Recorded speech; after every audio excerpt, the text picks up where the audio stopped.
లోకంలో బంధుమిత్రులెందరున్నను ఈ మనుషులలో నమ్మదగిన వారెవ్వరు నమ్మదగిన దేవుడవు నీవే యేసయ్యా నమ్మదగిన దేవుడవు నీవే యేసయ్యా నా నమ్మిక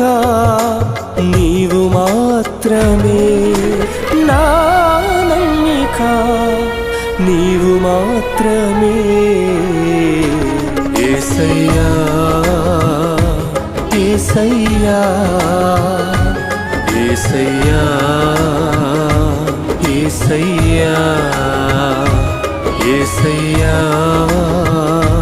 యేసయ్యా యేసయ్యా యేసయ్యా